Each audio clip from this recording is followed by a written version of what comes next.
ऐसे कि दत्तोपंत ठेंगड़ी जी के समय पे और पंडित दीनदयाल उपाध्याय जी के समय पर भी ये प्रश्न आता था। तो वो अपने सरल शब्दों में समझाते थे कि हम चाह से देसी हैं, यानी स्वदेशी सामान भी नहीं खरीदना चाहिए जो आस पास में है।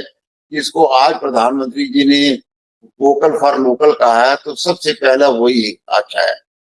उसमें जरूरत से हम स्वदेशी हैं। जो चीज आसपास में नहीं मिल रही है तो ऑल इंडिया ब्रांड है, स्वदेशी का है, वो लेना चाहिए। तो चाह से हम देसी हैं, जरूरत से स्वदेशी हैं, मजबूरी में विदेशी हैं।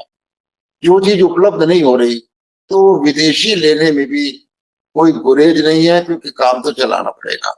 लेकिन साथ में एक शब्द जड़ा, ये मजबूरी धीरे धीरे कम होती रहनी चाहिए, ये आदत नहीं बननी चाहिए। मैं डॉक्टर हेडगेवार जी की जीवनी पढ़ रहा था और आजकल संत का शताब्दी वर्ष चल रहा है, तो उसकी और भी प्रासंगिक हो गया। तो उनसे एक शिक्षार्थी ने पूछा कि क्या हमको ये चश्मा इस्तेमाल करना चाहिए, क्योंकि इस समय एक भी लेंस भारत में नहीं बनता था। तो क्या इसका इस्तेमाल करना चाहिए? तो डॉक्टर हेडगेवार जी ने कहा, नहीं पहनोगे तो खड्डों में गिरोगे। तो जिनकी नजर कमजोर है उसको तो इस्तेमाल करना चाहिए।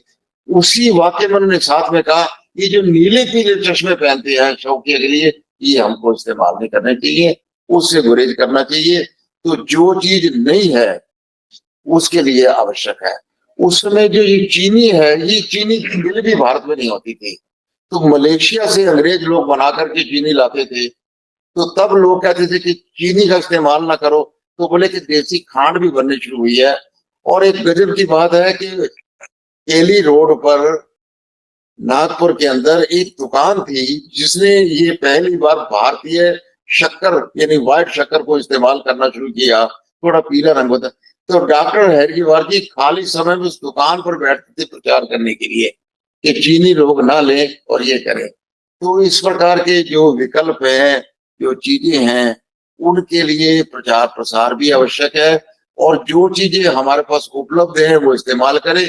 धीरे धीरे ठेंगड़ी जी ने, गुरु अपने दीनदयाल जी ने कहा था कि विदेशी का भी स्वदेशीकरण होता जाए और जो स्वदेशी है वो युग अनुकूल होती जाए।